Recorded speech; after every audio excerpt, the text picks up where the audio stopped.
আমাৰ বিভিন্ন সংবাদ মাধ্যমত সাধাৰণতে এটা অভিযোগ উঠা যায় যে আমাৰ পৰিবহন আৰু ট্ৰেফিকৰ পুলিচসকলে সৰু সৰু অটো ৰিক্সা চালক আদিক ফাইন আদিৰ কাৰণে দিগদাৰি কৰে বা আমনি কৰে, তাৰ ফলত দুখীয়া মানুহখিনিৰ কষ্ট হয়।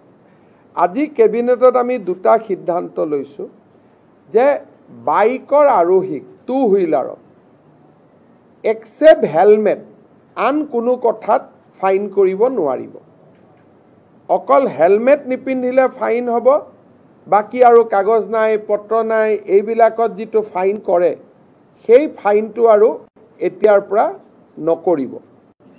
যদি কাৰোবাৰ কাগজ নাই তেতিয়া তেওঁলোকক নোটিছ দিব, তেওঁলোকে কাগজ ঠিক কৰিব, কিন্তু ফাইন নলয় গভৰ্ণমেণ্টে। তাৰ এটা SOP ট্ৰান্সপোৰ্ট ডিপাৰ্টমেণ্টে ৰিলিজ কৰিব। দ্বিতীয়তে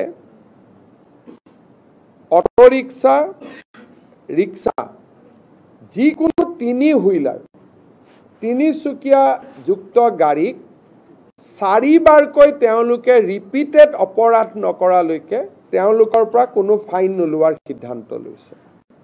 মানে এজন অটো ৰিক্সা বা এটা ই ৰিক্সা বা এজন ৰিক্সা চালকে 4টা ফাইন কৰাৰ পিছতহে 5 নম্বৰ বাৰতহে তেওঁলোকৰ পৰা ফাইন দিব পাৰিব।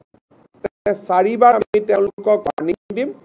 4 বাৰ ৱাৰ্নিং দিয়াৰ পিছতো যদি তেওঁলোকৰ ভুলটো তেওঁলোকে কৰিয়ে থাকে তেতিয়াহ'লে 5 নম্বৰ বাৰতহে তেওঁলোকৰ পৰা ফাইন লোৱা যাব।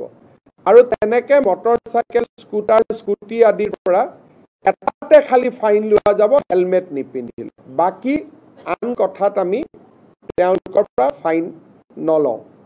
ইয়াৰ ওপৰত ট্ৰান্সপোৰ্ট ডিপাৰ্টমেণ্টক নিৰ্দেশ দিয়া হৈছে যে আপোনালোকে এটা SOP বনাই অহা 15 দিনৰ ভিতৰত আপোনালোকে প্ৰকাশ কৰক, যাতে অটো ৰিক্সা ৰিক্সা ই ৰিক্সা এওঁলোকে যাতে ফাইন আদিৰ পৰা ৰক্ষা কৰিব খোজে।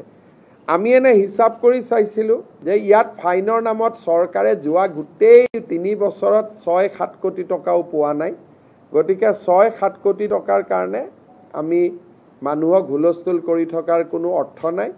কিন্তু তেওঁলোকে যদি ভুল কৰি থাকে তেওঁলোকৰ আমি বেলেগ ধৰণৰ আন ব্যৱস্থা ল'ব পাৰিম। টকা লোৱাৰ পৰিৱৰ্তে আন যি এক্টত আছে আন আমি আইনী ব্যৱস্থা ল'ব পাৰিম, কিন্তু ফাইনটো নোলোৱাকৈ বেলেগ ব্যৱস্থাবিলাক আমি ল'ম, ফাইনটোলৈকে আমি নাযাওঁ, যাতে মানুহৰ মাজত ধাৰণা নহয় যে চৰকাৰে বিভিন্ন টকা পইচা এই দুখীয়া মানুহবিলাকৰ পৰা সংগ্ৰহ কৰি আছে।